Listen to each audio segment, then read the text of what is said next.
जय हिंद दोस्तों, स्वागत है आप सभी का हमारे यूट्यूब चैनल आदि ईडू हब पे। आज आज हम लोग बिहार स्पेशल सीरीज के तहत बिहार स्पेशल सीरीज के तहत बिहार के प्राचीन इतिहास के बारे में पढ़ने वाले हैं। क्या चीज़ बिहार के प्राचीन इतिहास को कवर करने वाले हैं। पिछले वीडियो में हमने बिहार का सामान्य परिचय के बारे में बात किया था। क्या चीज़ बिहार का सामान्य परिचय पिछले वीडियो में हमने कवर किया, और आपने नहीं देखा है तो देख लीजिए, आपके लिए काफ़ी ज़्यादा हेल्पफुल होने वाला है। चलिए क्लास के बिना देरी के आज स्टार्ट करते हैं।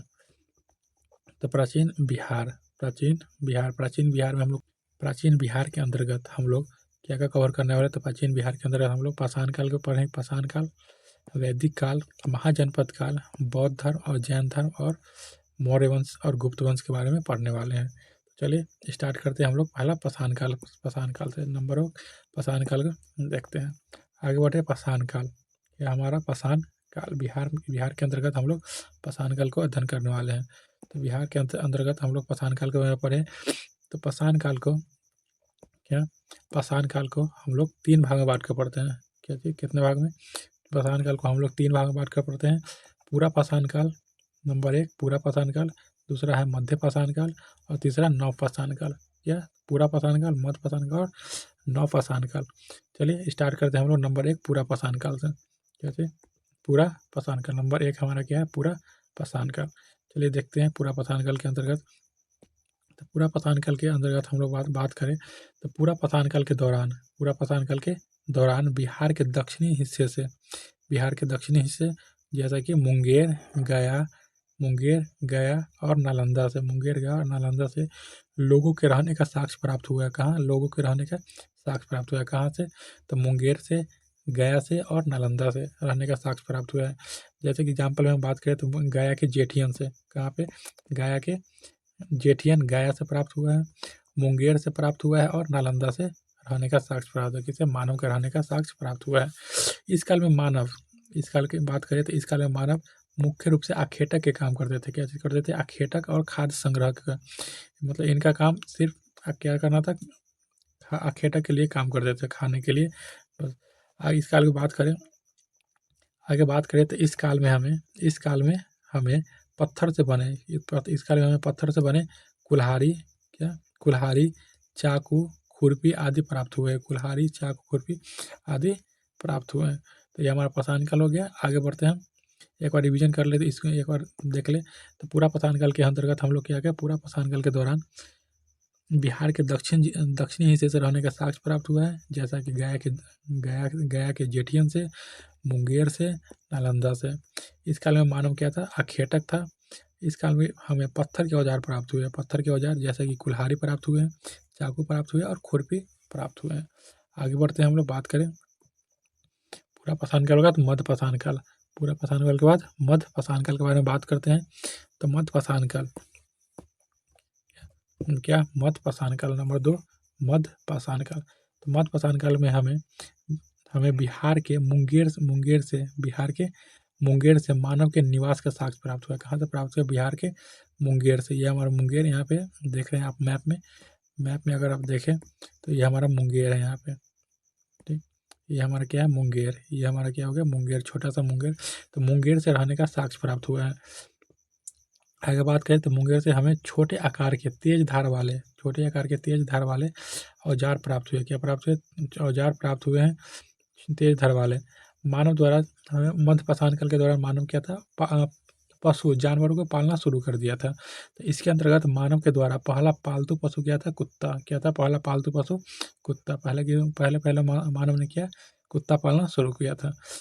चलिए आगे बढ़ते हैं, नव पाषाण काल के बारे में पढ़ते हैं। तो नव पाषाण काल में बात करें, नव पाषाण काल का अवशेष नव पाषाण काल के अवशेष बिहार के मैदानी भाग से ही प्राप्त हुआ है। कहाँ से प्राप्त हुए? बिहार के मैदानी भाग से प्राप्त हुए हैं। जैसा कि बात करें हम तो चिरांद, कहाँ से? चिरांद सारण से। चिरांद कहाँ है? सारण। मैप पर हम सारण को देखें तो सारण का हमारा यहाँ पे, सारण का हो जाएगा यहाँ पे, हो जाएगा सारण जिला हो गया मैप पे। आगे हम बात करें चेचर वैशाली। क्या, चेचर के वैशाली से। तो वैशाली जिला में सारण के बगल में है क्या, वैशाली जिला। तो चेचर वैशाली से प्राप्त हुआ। मनेर पटना, क्या, पटना के मनेर जगह से प्राप्त हुआ। मनेर पटना से प्राप्त हुआ है। सिनवार रोहतास, सिनवार रोहतास से भी प्राप्त होता है। रोहतास ठीक उसके नीचे पटना, यहाँ पे है जगह रोहतास। ठीक, जैसे कुछ साक्ष्य प्राप्त हुए हैं। ठीक है, तो बात करें नवपाषाण काल के दौरान कहाँ से प्राप्त, तो बिहार के मैदानी भाग से हमें मानव के रहने का साक्ष्य प्राप्त हुआ है। कहाँ कहाँ से प्राप्त हुआ है, तो हमने देखा कि चिरांद से प्राप्त हुआ है, चेचर वैशाली से प्राप्त हुआ है, मनेर पटना से प्राप्त हुआ है, सिनवार रोहतास से प्राप्त हुआ है। आदि कुछ साक्ष्य हमें प्राप्त हुए हैं। अगर बात करें नीचे, तो चिरांद से हमें क्या, चिरांद से हमें हड्डी द्वारा निर्मित, चिरांद से हमें क्या, हड्डी द्वारा निर्मित औजार प्राप्त हुए हैं। क्या, हड्डी के निर्मित औजार प्राप्त हुए, जो कि देश भर में चर्चित का विषय है। क्या, देश भर में चर्चित का विषय है।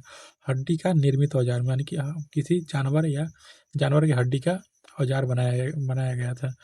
बात करें तो कैमूर की पहाड़िया से गुफा चित्र मिला है। क्या मिला है, कैमूर की पहाड़िया से गुफा चित्र यानी कि गुफा में चित्रांकन किया हुआ प्राप्त हुआ है। कहाँ, कैमूर की पहाड़ियों से।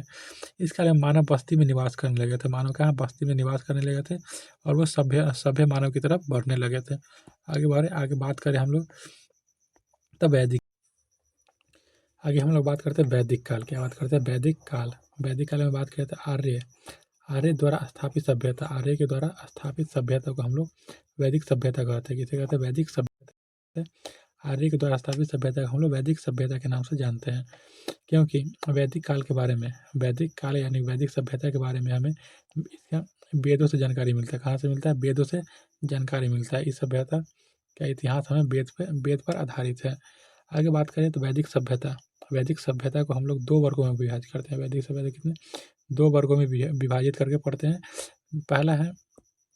पहला बात करें तो पहला हमारा पूर्व वैदिक काल को हम ऋग वैदिक काल के नाम से भी जानते हैं। क्या, पूर्व वैदिक काल इसे हम लोग ऋग वैदिक काल के नाम से भी जानते हैं। वहीं दूसरा बात करें तो दूसरा हमारा क्या है, उत्तर वैदिक काल।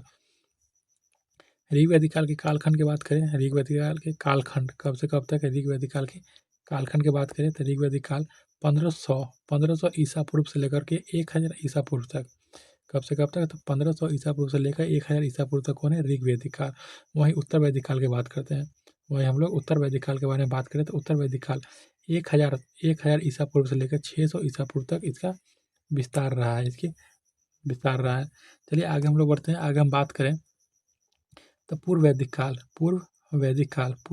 का विस्तार हमें बिहार के क्षेत्र में नहीं मिलता है। तो इसकी पूर्व वैदिक काल के विस्तार हमें बिहार के क्षेत्र में नहीं मिलता है, इसीलिए हम लोग इसे नहीं पढ़ते हैं। हम लोग पढ़ेंगे उत्तर वैदिक काल के बारे में।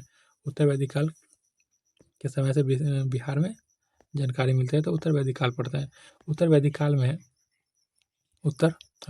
में हम लोग बात करें तो उत्तर वैदिक काल में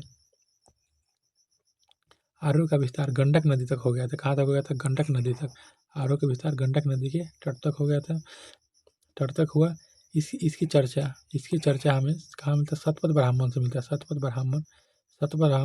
ब्राह्मण जो कि यजुर्वेद का एक ब्राह्मण ग्रंथ है। क्या, शतपथ ब्राह्मण किसका ब्राह्मण ग्रंथ है, तो यजुर्वेद का एक ब्राह्मण ग्रंथ है। इससे हमें जानकारी मिलती है आर्य के बारे में यानी कि वैदिक सभ्यता के बारे में। चलिए आगे बढ़ें। तो यहाँ इसमें यानी कि उत्तर वैदिक काल में की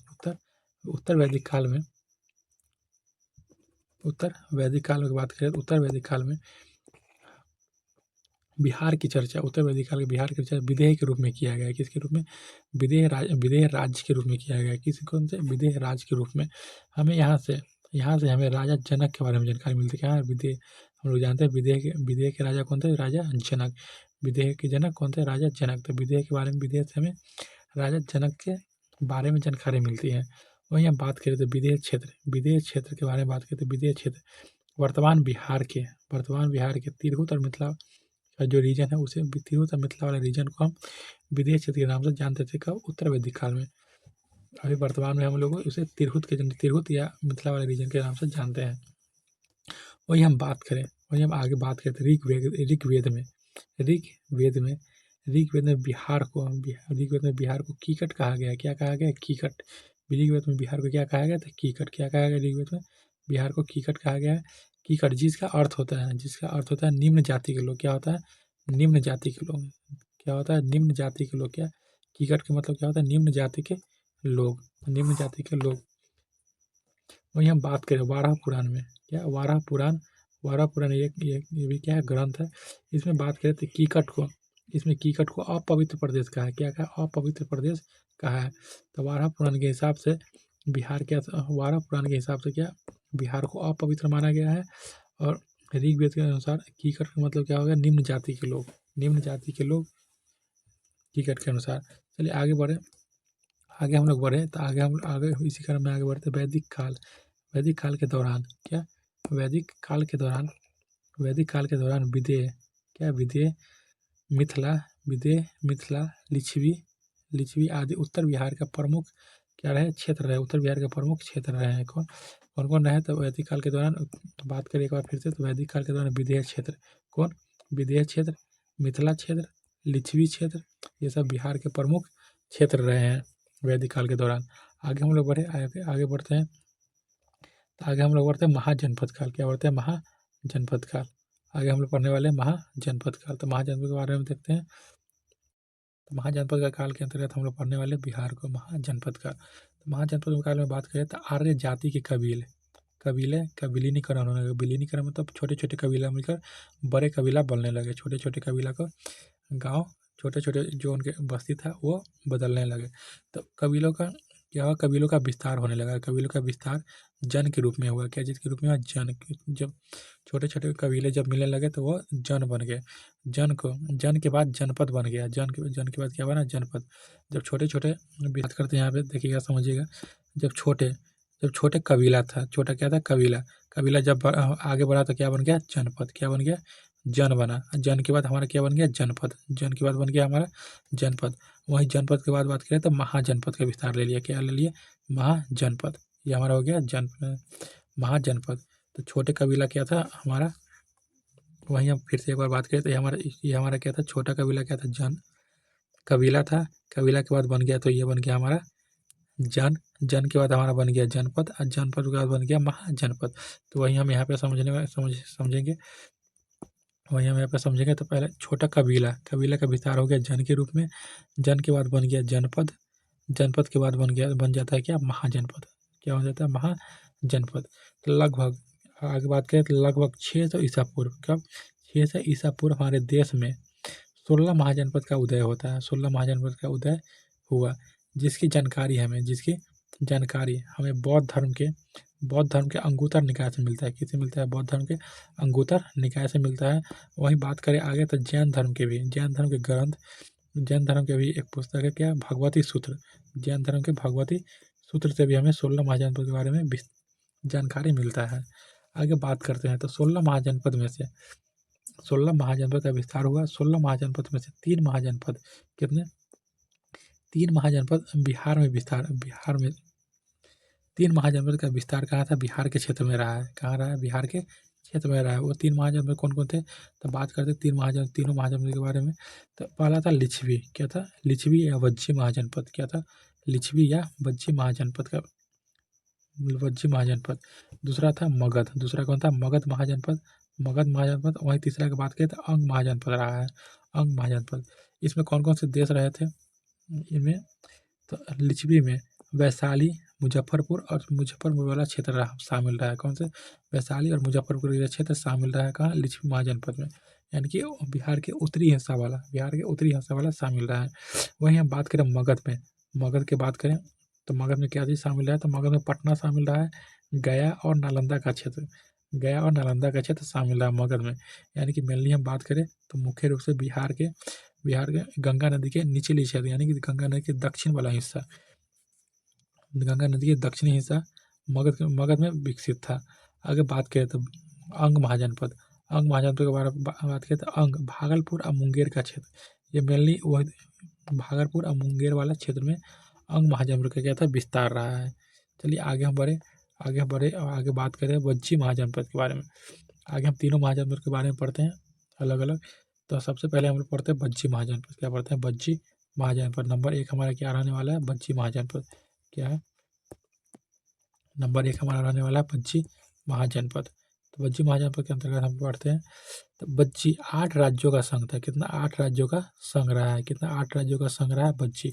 ये 8 राज्य कौन कौन से थे? तो पहला लिच्छवी रहा है, लिच्छवी। बज्जी रहा है, बज्जी खुद सा। ज्ञात्रिक रहा है, विदेह रहा है, विदेह राजा जनक वाला विदेह। उग्र रहा है, वहीं उग्र। आगे बात करें तो भोग, कुरु तथा इक्ष्वाकु। कुरु तथा इक्ष्वाकु रहा। ये 8 रहे हैं। कितना रहे? ये 8। फिर से हम बात करें ये 8 कौन कौन से? तो पहला लिच्छवी। पहला कौन था? लिच्छवी। दूसरा हो गया बज्जी। तीसरा हो गया ज्ञात्रिक। तीसरा हमारा हो गया ज्ञात्रिक।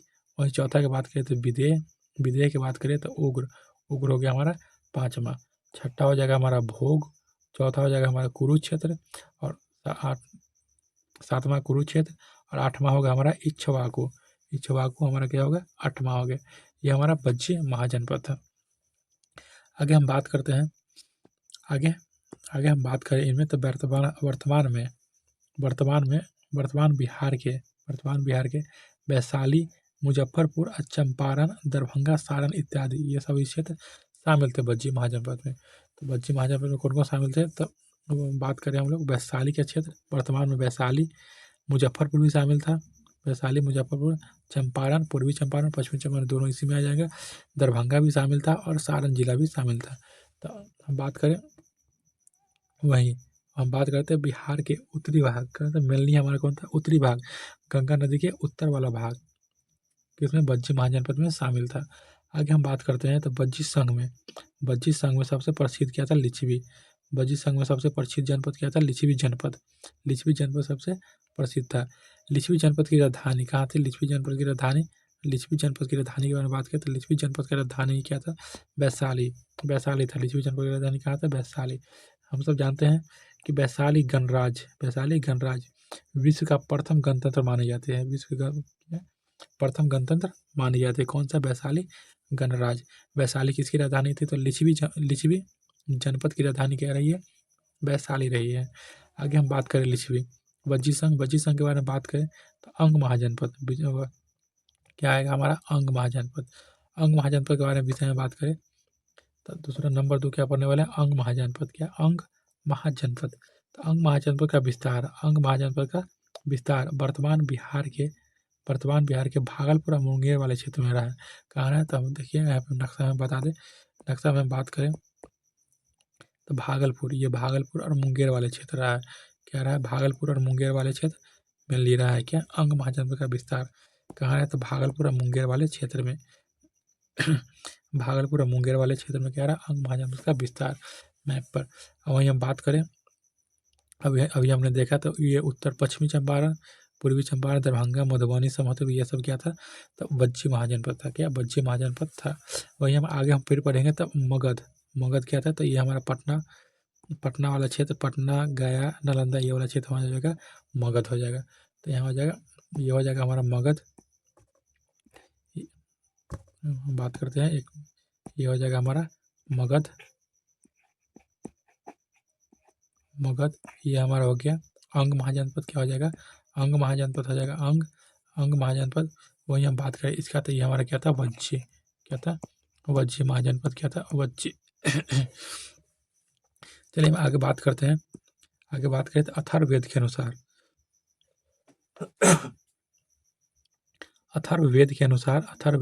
अंग महाजनपद की राजधानी कहाँ? चंपा रही है। कहाँ रही है? चंपा रही है। अंग महाजनपद की राजधानी कहाँ रही है? चंपा। अंग का अंतिम शासक कौन था? ब्रह्मदत्त। अंग महाजनपद का अंतिम शासक कौन था? ब्रह्मदत्त। ब्रह्मदत्त को हराकर बिंबिसार ने अंग को मगध में मिला लिया था। बिंबिसार ने अंग को मगध में मिला लिया था। हराया किसको था? तो ब्रह्मदत्त को हराया और बिंबिसार ने कहाँ मिला लिया? अंग महाजनपद को मगध में मिला लिया था। अंग महाजनपद कहाँ? मगध में मिला लिया था। किसके समय? तो बिंबिसार ने मिला लिया था। किसको हराकर? था ब्रह्मदत्त को हराकर। चलिए आगे बढ़ते हैं। आगे हम इसी क्रम में आगे बढ़ें तो मगध महाजनपद हमारा आ जाता है। इसके बाद क्या पढ़ते हैं? मगध महाजनपद के बारे में पढ़ें। मगध महाजनपद के नंबर 3 क्या था? मगध महाजनपद। हमने बज्जी और अंक पढ़ा, अब नंबर 3 है मगध महाजनपद। इसके बारे में पढ़े मगध महाजनपद के बारे में। तो मगध महाजनपद का विस्तार वर्तमान बिहार के पटना वर्तमान बिहार के पटना, गया, जहानाबाद, औरंगाबाद और नालंदा, ये सब क्षेत्र शामिल था किसमें? मगध में। वहीं मगध की प्रारंभिक राजधानी की बात करें तो मगध की प्रारंभिक राजधानी क्या रही है? तो गिरिब्रज रही है। क्या रही है मगध की प्रारंभिक राजधानी? तो गिरिब्रज मगध की प्रारंभिक राजधानी रही है। यह 5 पहाड़ियों से घिरा हुआ था। गिरिब्रज जो था कितना से? 5 पहाड़ी से घिरा हुआ था। गिरिब्रज के बारे में बात करते हैं, यह 5 पहाड़ी से घिरा हुआ था। 5 पहाड़ियाँ कौन-कौन था? तो 5 पहाड़ी के बारे में बात करें हम। 5 पहाड़ी, पहला था विपुलगिरी, एक पहाड़ी का नाम था विपुलगिरी। दूसरा रत्नागिरी। वहीं बात करें तो वैभवगिरी। और चौथा हो जाएगा हमारा स्वर्णगिरी। पाँचवा उदयगिरी। ये 5 पहाड़ियों से घिरा हुआ था क्या? राजगिरी हमारा कितना? 5 पहाड़ियों से घिरा हुआ था। आगे हम बात करते हैं मगध एवं अंग महाजनपद का सर्वप्रथम वर्णन हमें अथर्ववेद में मिलता है। कहाँ मिलता है? अथर्ववेद में। अंग का और मगध महाजनपद, दोनों महाजनपद का वर्णन हमें कहाँ मिलता है? अथर्ववेद में मिलता है। मगध महाजनपद और अंग महाजनपद दोनों का विस्तार हमें कहाँ मिलता है? अथर्ववेद में मिलता है। चलिए आगे बात करते हैं मगध महाजनपद के। आगे हम वही बात करें तो मगध महाजनपद के शासक के बारे में बात करते हैं। मगध महाजनपद के प्रमुख राजवंश कौन-कौन हुए थे? प्रमुख राजवंश। चलिए आगे बात करते हैं मगध महाजनपद के प्रमुख राजवंश। तो पहला हम पढ़ते हैं बृहद्रथ वंश। बिहार में कौन पढ़ते हैं? बृहद्रथ वंश। पहला हम बिहार में पढ़ते हैं बृहद्रथ वंश। यह मगध वंश के अंतर्गत पहला हमारा है बृहद्रथ वंश। बृहद्रथ वंश के संस्थापक कौन था? बृहद्रथ ही था। बृहद्रथ वंश के संस्थापक कौन था? बृहद्रथ वंश के संस्थापक हम बृहद्रथ था। कौन था? बृहद्रथ वंश के संस्थापक बृहद्रथ रहा है। इसकी जानकारी हमें बृहद्रथ वंश के बारे जानकारी हमें महाभारत से मिलता है। कहाँ से मिलता है? महाभारत और अन्य पुराणों से मिलता है। महाभारत और अन्य पुराणों से प्राप्त होती है। इस समय मगध की राजधानी राजगिरी थी। कहाँ थी? राजगिरी हमारे कहाँ? राजगिरी वाले क्षेत्र में पड़ता है। नालंदा जिला राजगिरी में पड़ता है। राजगिरी का पहला क्या नाम था? राजगिरी था। ये हमें नालंदा जिला में पड़ता है। आगे हम बात करें तो यहाँ के प्रतापी शासक के बारे में बात करें तो जरासंध इस वंश का क्या था? प्रतापी शासक था। महान शासक कौन था? जरासंध। कौन से वंश का? तो बृहद्रथ वंश का। वहीं बात करें तो जरासंध का अखाड़ा वर्तमान बिहार के राजगीर में स्थित है। कहाँ? राजगीर, नालंदा जिला में स्थित है वह अखाड़ा। यह अखाड़ा की कहानी कि भीम और जरासंध के बीच में युद्ध हुआ था इसी अखाड़े में। भीम और जरासंध का युद्ध कहाँ हुआ था? तो इसी अखाड़े में हुआ था, जरासंध के अखाड़ा में। आगे हम बात करते हैं रिपुंजय इस वंश के आखिरी शासक रहे हैं। रिपुंजय इस वंश के क्या रहे हैं? आखिरी शासक। रिपुंजय इस वंश के आखिरी शासक रहे हैं। आखिरी शासक कौन से? बृहद्रथ वंश के आखिरी शासक कौन है? रिपुंजय रहे हैं। हम बात करें तो बौद्ध ग्रंथ के अनुसार, किसके? बौद्ध ग्रंथ के अनुसार बात करें तो बौद्ध ग्रंथ के अनुसार हम बात करें तो मगध का सबसे प्राचीन राजवंश बौद्ध ग्रंथ का हर्यक वंश रहा है। इसके अनुसार बौद्ध ग्रंथ के अनुसार मगध का प्राचीन राजवंश हर्यक वंश को माना गया है। चलिए हम बात करेंगे अब हर्यक वंश के बारे में। उससे पहले देख लेते हैं बृहद्रथ वंश में कौन-कौन से राजा रहे हैं। तो बृहद्रथ वंश हमने पढ़ा अभी। बृहद्रथ वंश हमने क्या पढ़ा? जरासंध के बृहद्रथ के बारे में पढ़ा। बृहद्रथ वंश संस्थापक बृहद्रथ था। प्रतापी शासक जरासंध हुआ, जिसे जरासंध का अखाड़ा कहाँ? राजगीर में मिलता है। उसके बाद सहदेव होते हैं। सहदेव के साथ 32 को शासक और शासन करता है कहाँ? बृहद्रथ वंश। उसके बाद अंतिम शासक हमारा रिपुंजय है, रिपुंजय इस वंश के आखिरी शासक रहे हैं। चलिए आगे बात करते हैं हर्यक वंश के बारे में बात करते हैं। हर्यक वंश जिसे बौद्ध ग्रंथ के अनुसार सबसे प्राचीन वंश माना जाता है। मगध का सबसे प्राचीन वंश हर्यक वंश को किसने माना है? तो बौद्ध ग्रंथ ने माना है। आगे हम बात करते हैं हर्यक वंश 544 ईसा पूर्व से लेकर 412 ईसा पूर्व तक कितना रहा है? 544 ईसा पूर्व से 412 ईसा पूर्व तक इसके विषय में हम लोग पढ़ने वाले हैं। आगे हम बात करते हैं हर्यक वंश हर्यक वंश की स्थापना, हर्यक वंश की स्थापना, कौन से हर्यक वंश के बारे में बात करते हैं। हर्यक वंश की स्थापना बिंबिसार ने किया था कि बिंबिसार ने 544 ईसा पूर्व में किया है। कौन किया है? तो बिंबिसार। बिंबिसार ने कब किया था? 544 ईसा पूर्व में बिंबिसार ने हर्यक वंश की स्थापना किए हैं। वहीं हम बात करें बिंबिसार के बारे में, तो बिंबिसार को वास्तविक संस्थापक माना जाता है। बिंबिसार को क्या मानते हैं? वास्तविक संस्थापक। किसके? मगध का वास्तविक संस्थापक किसे मानते हैं? बिंबिसार को मानते हैं। आगे हम बात करें तो बिंबिसार गौतम बुद्ध के समकालीन थे। किसके? गौतम बुद्ध के समकालीन थे, यानी कि गौतम बुद्ध के समय बिंबिसार बिंबिसार शासन करते थे। मगध का शासन बिंबिसार किसके समय करते थे? उस समय गौतम बुद्ध जीवित थे, तो गौतम बुद्ध के समकालीन थे। गौतम बुद्ध के क्या थे? समकालीन बिंबिसार रहे। मगध की राजधानी बिंबिसार कहाँ बनाया था? राजगिरी, यानी कि गिरी विलेज। किसने? बिंबिसार ने स्थापित करवाया था। बिंबिसार ने मगध की राजधानी स्थापित कहाँ करवाया था? राजगिरी गिरिवरज में करवाया था। राजगिरी, यार उसी का दूसरा नाम क्या था? गिरिवरज। वहीं किसने करवाया था? बिंबिसार ने स्थापना करवाया था। किसका? मगध की राजधानी को।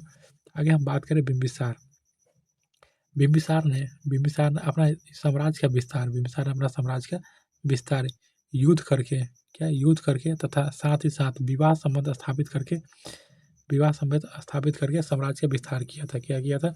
तो युद्ध भी किया था और साथ ही साथ विवाह भी किया था। क्या किया था? युद्ध करके भी किया था और विवाह संबंध स्थापित करके भी किया था। विवाह संबंध स्थापित करके फिर दहेज में वो उसके आसपास के एरिया को लिया जाता था। आगे बात करें इसी विवाह के क्रम में उसने पहला विवाह कौशल नरेश प्रसेनजीत की बहन से महाकोसला, कौन सी? महाकोसला से विवाह किया था। और दहेज में क्या लिया था? काशी लिया था। दहेज में क्या लिया? काशी। दहेज में क्या लिया था? काशी। किससे विवाह किया था? कौशल नरेश प्रसेनजीत की बहन महाकोसला से विवाह किया और दहेज में क्या लिया? काशी लिया था। दहेज में काशी लिया था। चलिए आगे हम बात करते हैं। काशी लिया। वहीं दूसरा विवाह, पहला विवाह किसे किया? तो महाकोसला से करता है। वहीं दूसरा विवाह के बारे में बात करते हैं। दूसरा विवाह वैशाली के लिच्छवी राजा चेटक की पुत्री चेहलना से करता है। किसे करता है? चेहलना से विवाह करता है। चेहलना से दूसरा विवाह किसे करता है? चेहलना से करता है। चेहलना कहाँ की थी? तो वैशाली लिच्छवी के राजा चेटक की क्या थी? पुत्री थी। कौन थी? चेहलना। चलिए वहीं आगे बात करें तीसरा विवाह के बारे में बात करते हैं। इसके तीसरे विवाह। वहीं तीसरा विवाह पंजाब के मद्र कुल की राजकुमारी क्षेमा से करता है। किसे करता है? पंजाब के मद्र कुल की राजकुमारी क्षेमा से करता है और वहाँ तक साम्राज्य का विस्तार कर लेता है। वहीं आगे बात करें तो बिंबिसार ने अवंती के शासक चंद्रप्रद्योत के साथ मैत्री संबंध बनाया था। किसके साथ? मैत्री संबंध बनाया था। किसके साथ? चंद्रप्रद्योत के साथ। चंद्रप्रद्योत कहाँ के शासक थे? अवंती के शासक थे। कहाँ के? अवंती के। चंद्रप्रद्योत अवंती के शासक थे। अवंती के शासक रहे हैं कौन? उसके साथ मैत्री संबंध स्थापित किया था। आगे हम बात करें तो चंद्रप्रद्योत के बिंबिसार ने चंद्रप्रद्योत के उपचार के लिए अपने राजवैद्य जीवक को भेजा था। किसको भेजा था?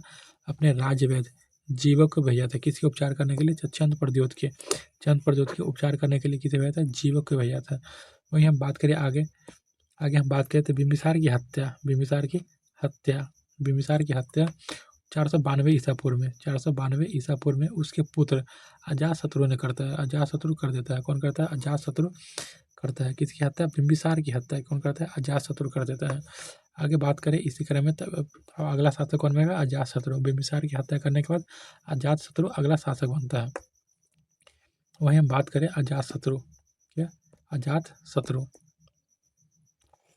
अजातशत्रु कब से तो 492 ईसा पूर्व से लेकर 460 ईसा पूर्व तक 492 ईसा पूर्व से लेकर 460 ईसा पूर्व तक 460 बीसी तक शासन करता है।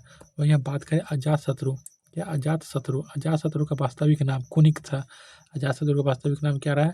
तो कुनिक रहा है। अजातशत्रु का वास्तविक नाम क्या रहा है? कुनिक नाम से जाना जाता था। कब इसका वास्तविक नाम रहा है? आगे बात करें तो अजातशत्रु बिम्बिसार के बाद हर्यक वंश के शासक बनता है। हर्यक वंश का क्या बनता है? शासक। बिम्बिसार के बाद, बिम्बिसार इसके पिता थे, इसने अपने पिता की हत्या कर मगध का शासक बना था। मगध यानी मगध हर्यक वंश का शासक बना था कौन? अजातशत्रु। अजातशत्रु ने युद्ध में रक्त मूसल और महाशिला कंटक जैसे हथियारों का प्रयोग किया था। पहली बार किया था और इसने इस हथियार का प्रयोग बज्जी महाजनपद को मिला लिया था। बज्जी महाजनपद को मगध में मिला लिया था। इस हथियार का प्रयोग करके युद्ध किया किसे? बज्जी महाजनपद से, और बज्जी महाजनपद को कहाँ? मगध में मिला लिया था। वहीं हम बात करें तो काशी जनपद, क्या काशी जनपद का भी राजा प्रसेनजीत को पराजित कर, काशी जनपद का राजा कौन था? राजा प्रसेनजीत को पराजित कर मगध में मिला लिया था। क्या? किसको मिला? कहाँ मिलाया था? मगध में मिला लिया था। कौन? तो अजातशत्रु किसको मिला लिया था? तो काशी जनपद को पराजित करके मगध में मिला लिया था। काशी कौन था? तो इसके माता के समय राजा प्रसेनजीत की बहन रही है कौन? महाकौशला। और महाकौशला का पुत्र रहा है कौन? अजातशत्रु। राजा प्रसेनजीत की कौन रही है? बहन। राजा प्रसेनजीत की बहन रही है कौन? महाकौशला, जिसका विवाह हुआ था बिम्बिसार इसके पिता के साथ। उसकी बहन रही है किसकी? राजा प्रसेनजीत की बहन रही है। तो आगे बात करें तो कौशल नरेश राजा प्रसेनजीत की पुत्री वजीरा से विवाह कर लेता है। यानी कि बात करें फिर से तो काशी को जीतता भी है, मगध में मिलाता है, और इसकी यहाँ की राजकुमारी रही है वजीरा किसकी? राजा प्रसेनजीत की पुत्री रही है। किसकी? राजा प्रसेनजीत की पुत्री रही है, उससे विवाह भी कर लेता है। आगे बात करें तो अजातशत्रु प्रारंभ में जैन धर्म को मानता था। किसे मानता था? जैन धर्म को। अजातशत्रु प्रारंभ में जैन धर्म को मानता था, बाद में उसने बौद्ध धर्म को अपना लिया था। क्या अपना लिया था? बौद्ध धर्म को अपनाया था। पहले जैन धर्म को मानता था उसके बाद बौद्ध धर्म को अपना लिया था। अजातशत्रु के शासन काल में ही गौतम बुद्ध की मृत्यु हो जाती है। किसकी? गौतम बुद्ध की मृत्यु 483 ईसा पूर्व में क्या हुई थी? गौतम बुद्ध की मृत्यु हो जाती है 483 ईसा पूर्व में गौतम बुद्ध की मृत्यु हो जाती है। अजातशत्रु 483 ईसा पूर्व में है। 483 अजातशत्रु के बारे में बात करें। अजातशत्रु 483 ईसा पूर्व में राजगीर के सप्तकर्णी गुफा में प्रथम बौद्ध संगीत का आयोजन करवाता है। क्या? प्रथम बौद्ध संगीत का आयोजन कौन करवाता है? तो अजातशत्रु करवाता है। कौन करवाता है? अजातशत्रु करवाता है। प्रथम बौद्ध संगीत का आयोजन अजातशत्रु करवाता है। कब करवाता है? तो 483 ईसा पूर्व में। कहाँ करवाता है? तो सप्तकर्णी गुफा में। कहाँ? सप्तकर्णी गुफा में करवाता है। कौन करवाता है? अजातशत्रु। कब करवाता है? तो 483 ईसा पूर्व में करवाता है। चलिए आगे बात करते हैं तो उदाइन। अब आगे बात करेंगे हम उदाइन किसके बारे में बात करें? उदाइन के बारे में बात करें तो उदाइन कौन था? उदाइन अजातशत्रु का पुत्र था। उदाइन किसका पुत्र? अजातशत्रु था। अजातशत्रु का उदाइन ने भी अपने पिता की हत्या कर, यानी कि अजातशत्रु का हत्या कर मगध की गद्दी पर बैठा था। यानी कि उदाइन ने किसको हत्या किया? अजातशत्रु ने अपने पिता बिम्बिसार की हत्या अजातशत्रु ने किया। अजातशत्रु की हत्या उदाइन कर देता है, और उदाइन मगध की गद्दी पर कब बैठता है? 460 ईसा पूर्व में मगध की गद्दी पर बैठता है।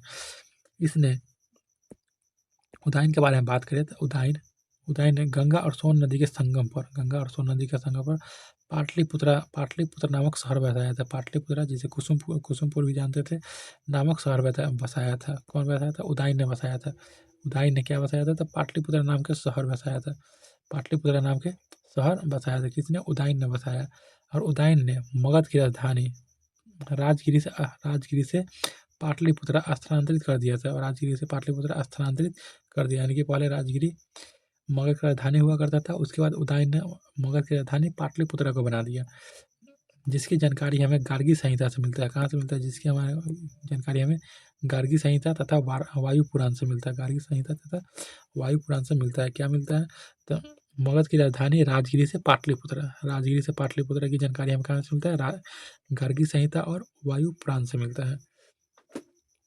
वही हम बात करें आगे, इस वंश का अंतिम शासक, इस वंश का अंतिम शासक यानी कि हर्यक वंश, हर्यक वंश का अंतिम शासक नागदशक था। कौन था? नागदशक।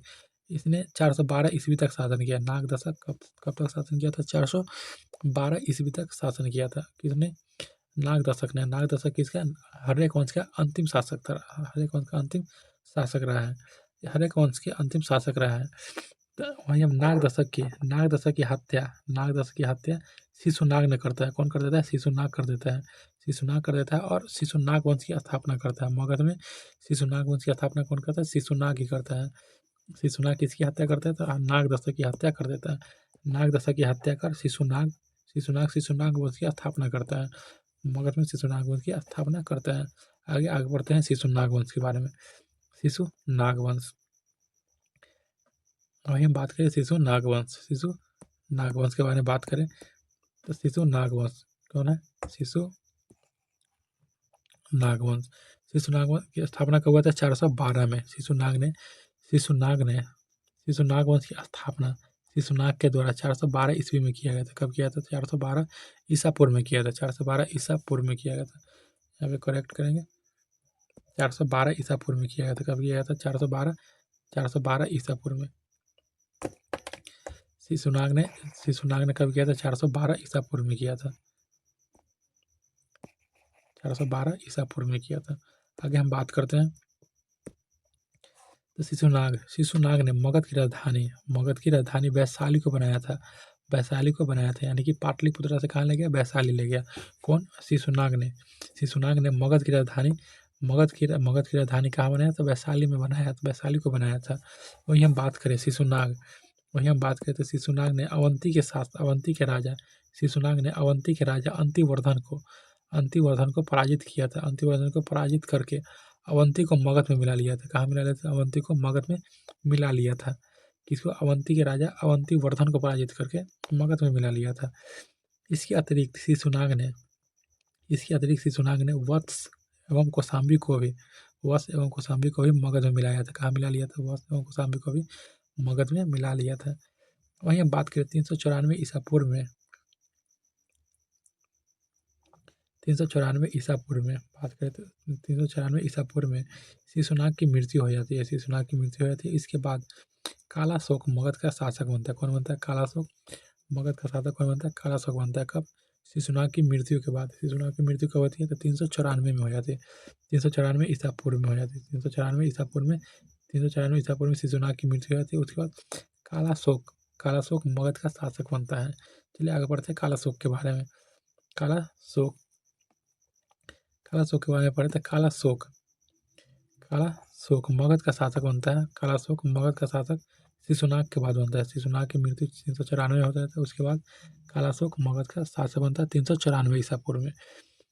कालाशोक मगध की राजधानी वैशाली से फिर पाटलिपुत्र ले गया। कहाँ ले गया? वैशाली से पाटलिपुत्र।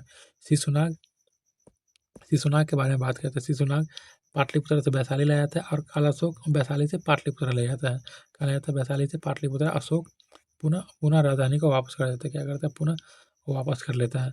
कालाशोक के बारे में बात करते हैं। कालाशोक ने 383 ईसा पूर्व में कालाशोक कब? 383 ईसा पूर्व में वैशाली में द्वितीय बौद्ध संगीति का आयोजन करवाया था। कब करवाया था? द्वितीय बौद्ध संगीति का आयोजन करवाया था। कब करवाया था? तो 383 ईसा पूर्व में। वहीं हम पीछे बात किए तो 483 ईसा पूर्व में 483 ईसा पूर्व में पहली बौद्ध संगीति का आयोजन हुआ था। अजातशत्रु ने करवाया था। किसने करवाया था? अजातशत्रु ने 483 ईसा पूर्व में पहली बौद्ध का संगीति का आयोजन करवाया था। और कालाशोक दूसरा बौद्ध संगीत का आयोजन करवाता है। कब करवाता है? 383 ईसा पूर्व में। वहीं हम बात करें आगे तो कालाशोक की मृत्यु के बाद शिशुनाग वंश का अंतिम शासक नंदीवर्धन बना। कौन बनता है? नंदीवर्धन बनता है। शिशुनाग वंश का अंतिम शासक कौन है? नंदीवर्धन। महापद्म नंद ने नंदीवर्धन की अंत कर देता है। नंदीवर्धन अंत कर मगध महाजनपद में एक गैर क्षत्रिय नंद वंश की स्थापना करता है। किसका? नंद वंश की स्थापना कर देता है। कौन? नंद वंश की स्थापना करता है। कौन करता है? नंद वंश की स्थापना महापद्म नंद के द्वारा किया जाता है। किसकी हत्या करके करता है? नंदीवर्धन की हत्या करके करता है। बढ़ते हैं आगे। आगे आगे हम आज के लिए इतना ही था। आज के लिए इतना ही। इसके कल के वीडियो में हम लोग आगे नंद वंश को पढ़ने वाले। क्या पढ़ने वाले? नंद वंश को कल के वीडियो में हम लोग पढ़ने वाले। तो ज़रूर देखिएगा कल के वीडियो का। ये सीरीज आपको कैसा लग रहा है तो ज़रूर कमेंट में बताइएगा और लाइक कीजिएगा और चैनल को सब्सक्राइब करके सपोर्ट कीजिएगा। चलिए, यहाँ तक जुड़ने के लिए धन्यवाद। मिलते हैं कल की वीडियो में। जय हिंद, जय भारत।